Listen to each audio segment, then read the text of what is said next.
Hello student, আজকে আমরা দেখব ক্লাস 7-এর ইংরেজি বিষয়ে যে প্রথম চ্যাপ্টারটা ছিল দ্য বুক অফ নেচার। কার লেখা? জওহরলাল নেহেরুর। সেইটার পার্ট 1-এ বা ইউনিট 1-এর যে অ্যাক্টিভিটিগুলো ছিল সেগুলো অ্যান্সারগুলো।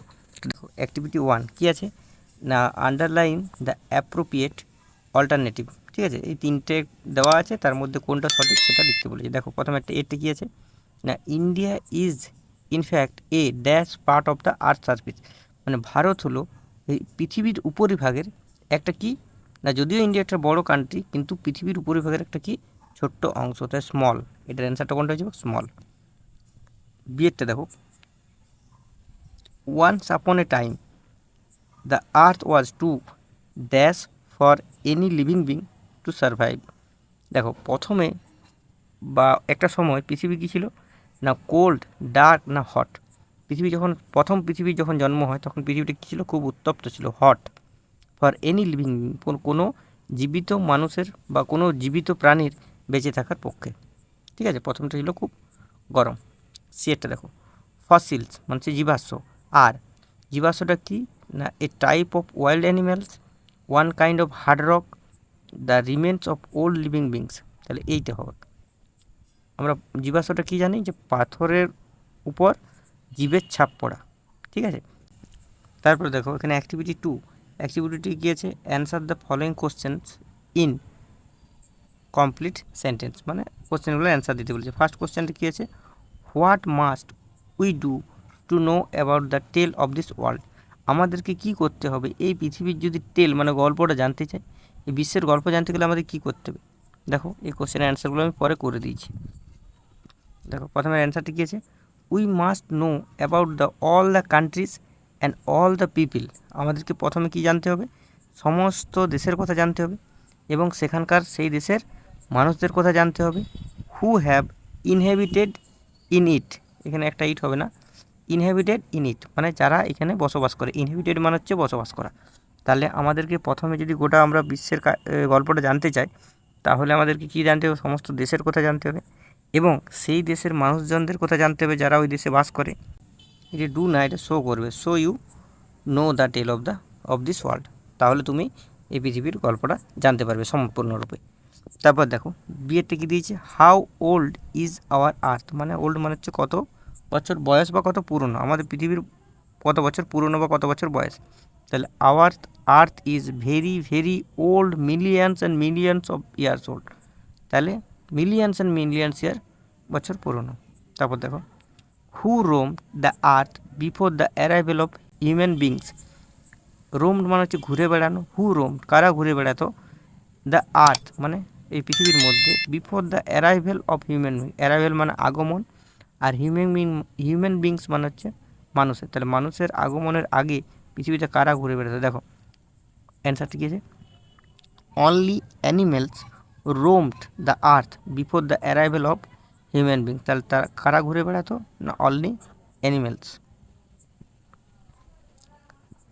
তারপরে দেখো, fill in the blanks with suitable word from the text, the first letter of the word is are given as a subject dash is quite interesting. তাহলে সাবজেক্টের প্রথম অক্ষরটা কী দিয়ে আছে? এইচ। তাহলে এইচ দিয়ে কী হয়? Subject history. তাহলে কী হবে? As a subject history is quite interesting.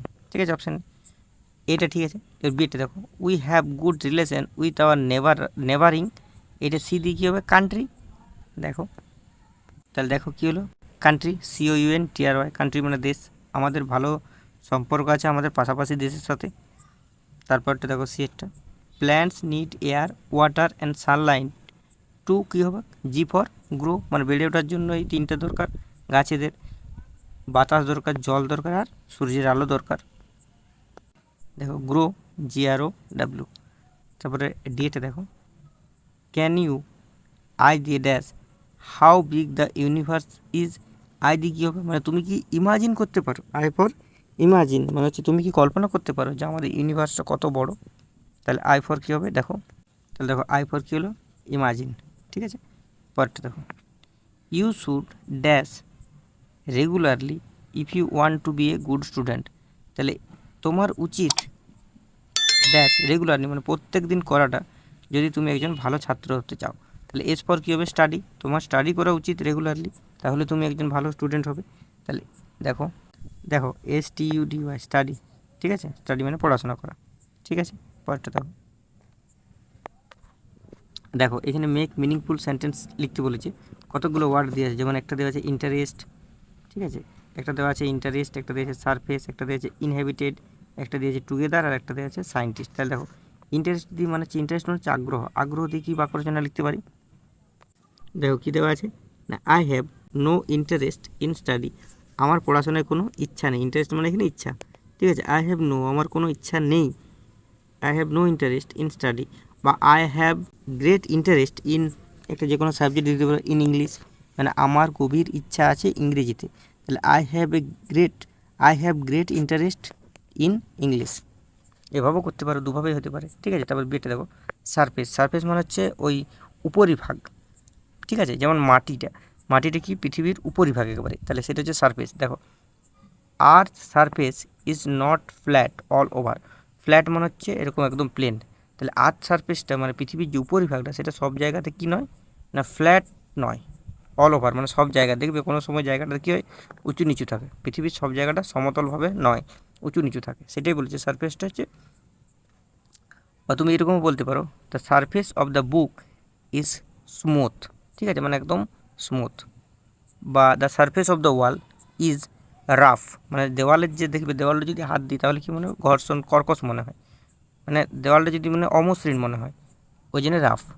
তারপর দেখো সিটা, ইনহেবিটেড মানে হচ্ছে বসবাসকারী, তাহলে those villagers are inhabited by different religious people, মানে এই গ্রামে যারা বসবাস করে তারা বিভিন্ন ধর্মীয় লোক। তারপর ডিটা দেখো, টুগেদার, টুগেদার মানে হচ্ছে একসাথে, would you like to do this work together, মানে would you like to do this work together, তোমরা কি চাও যে এই কাজটা তোমরা একসাথেই করো, ঠিক আছে, জিজ্ঞাসা করছে। তারপর দেখো ডিটা, scientist, APJ Abdul Kalam is one of the greatest scientist ever born in our country, মানে বা এরকম করতে পারো, APJ Abdul Kalam is one of the greatest scientist, এটা দরকার নেই, এভার থেকেও দরকার নেই এটা, ঠিক আছে, এটা না লিখলেও চলবে, ঠিক আছে, যদি দিতে পারো তাহলে ভালো, কিন্তু না লিখলেও চলবে। এপিজে আব্দুল কালাম কী ছিল না, একজন মহান সায়েন্টিস্ট ছিল আমাদের দেশের, ঠিক আছে। ইন আওয়ার কান্ট্রিতে যোগ করতেও পারো, নাও পারো, ঠিক আছে। দেখো তাহলে আমরা সমস্ত ইউনিট 1-এর অ্যাক্টিভিটিগুলো দেখলাম এবং তার অ্যান্সারগুলোও করলাম। আশা করি ভিডিওটা ভালো লেগেছে। যদি তোমাদের ভিডিওটা ভালো লাগে তাহলে একটু বন্ধুদের মাঝে শেয়ার করে দিও এবং চ্যানেলটিকে সাবস্ক্রাইব করে রাখো, আর একটু লাইক কমেন্ট আর শেয়ারটা করে দেবে। Thank you.